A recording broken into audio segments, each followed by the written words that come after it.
All right, we're going to take a look at the end of the Vietnam War, how we get out, what happens after we get out, what are some of the consequences of the war. Okay, so the anti-war movement remained strong really through the end of the war, and it spreads from just college students to returning veterans are going to be openly against the war, from the working class, kind of your middle class Americans. So it's not just college students anymore, and this really has a huge impact on what the presidents are doing with the war.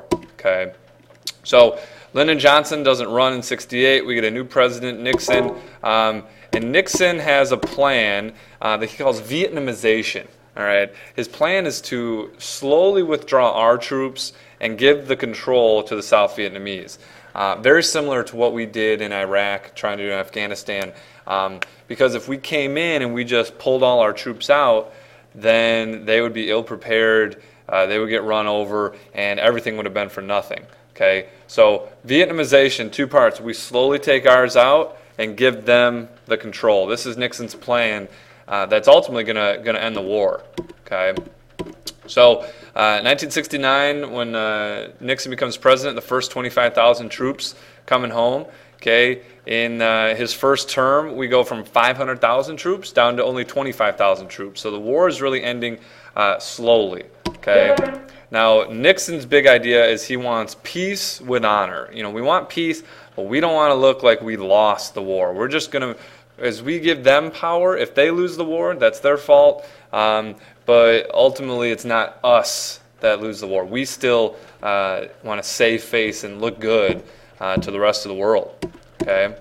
Now, here is the war as far as troops when Nixon's president. Okay, and you compare that to here's Johnson. Okay, you can see when Johnson's president and then when Nixon's president. Okay, adding troops, taking troops out. Okay, it kind of looks like a fun roller coaster. But this again, you can see over 500,000 troops at the max. To when we get to 1973, we'll be done with the war. Okay. Now Nixon, while he's pulling troops out, okay, he orders bombings of Laos and Cambodia. Now remember, the Ho Chi Minh Trail goes through Laos and Cambodia, and his idea was, you know what, we can just bomb these guys. We don't really, you know, he puts some troops on the ground, but it's mostly bombings. And says, you know what, we got to get rid of the communists in these countries if we want to, you know, really help South Vietnam stay safe. This doesn't go over well. People see this as Nixon lying. He's not being upfront about it. You know, he's saying he's ending the war in Vietnam, but then he's kind of starting another war in Laos and Cambodia. Okay. Again, the idea, destroy the Ho Chi Minh Trail, but people see this as being Nixon as being dishonest, which we'll look at later. Nixon's not exactly the most honest politician. But, you know, really the anti-war movement still remains strong, even though we're pulling troops out, because we are bombing other countries. Okay. Now, we'll watch some of these videos. Okay. Now, at this time, too, as far as what's going on, there's a 7,000-page document that's a classified government document that's leaked to the press. Okay.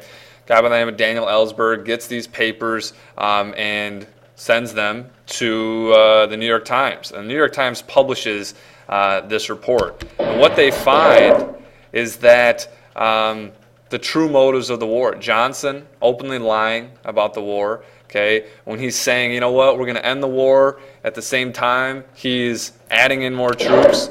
Okay, and really at the root of it, the war was not about communism, it's about humiliation. We don't want to look stupid. We don't want to get beat by a bunch of, you know, jungle, you know, farmers that are shooting us down with, you know, bamboo sticks and, you know, homemade grenades. Okay, so the Pentagon Papers, again, are making people very not trusting the government. They're showing the president was lying about the war, showing the true intentions of the war. Okay, and really, again, makes people, that credibility gap is just getting farther and farther and farther until, you know, people just aren't going to trust the president. And we'll see what happens with Nixon at Watergate. And it's going to be very difficult to trust the president and government after this. All right. Now, The 26th Amendment is passed because of the Vietnam War, and this. We looked at the song the other day. You're old enough to kill, but not for voting. You think about all these guys getting drafted. You couldn't vote until you were 21. So they're going out fighting this war. They can't even vote for a president who wants to end the war. This is just crazy. So they're going to lower the voting age from 21 to 18, what it is today. And this is a huge deal, okay, because now all these college students, 18, 19, freshmen, sophomores, juniors in college can now vote for a president and try to make some sort of impact, okay? You see here, pass the 26th Amendment. The college students are really able to get some things passed. Again, ground roots movement starting at the bottom level with all these college kids and actually getting an amendment passed is pretty remarkable, okay? Another outcome, you have the War Powers Act. Now you think about how we got in this war. Congress passed the Gulf of Tonkin Resolution, just gave the president pretty much a blank check to go in, do what he wants. This is going to restrict that, and this is still in the books now. What this does, it limits the president's powers to send troops into combat. Okay, and the president has to get congressional approval within 90 days if he sends in any sort of combat troops. From Congress, okay? So again, all about limiting the president's power, putting the power back to Congress. So we don't have the same problems that we had in the beginning of the war. So they're trying to make these corrections to fix it, all right? Now, the same year, okay, as the War Powers Act, you have the ceasefire, okay? The U.S. removes all troops. The North Vietnamese can leave some troops in the South Vietnam, but they're not supposed to be fighting. And the last U.S. troops, combat troops, leave in 1973. Okay, so this is when the war ends for the United States. All right. Now, what happens is 2 years later, North Vietnam rolls in, tanks full force, the Communist Party, and defeats South Vietnam. All right. Saigon, the capital of South Vietnam, is renamed Ho Chi Minh City.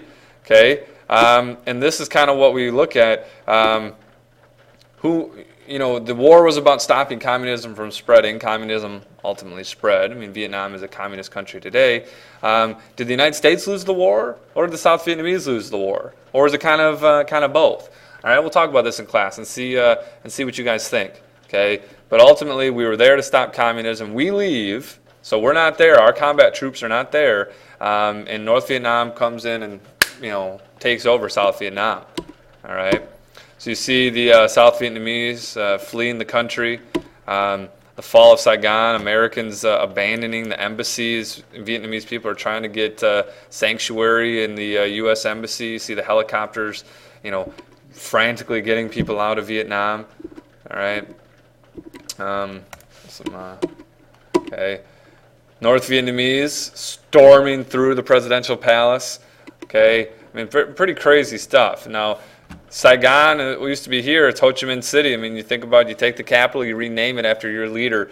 Now, Vietnam on a map, it's all communist, and Laos is communist too today. So Laos, you have 3 of the 5 communist countries with China, Laos, Vietnam, and then North Korea's up here, and Cuba's way over there. Okay, as far as what's left of communism. All right, and really, Ho Chi Minh's looking at this like, what? You can kill 10 of our men and we'll kill 1 of yours, and in the end, you're going to get tired of it. He knew this war was about survival. He knew his people weren't going to give up, and they're just kind of waiting it out. Okay, we'll look at these questions. All right, tomorrow.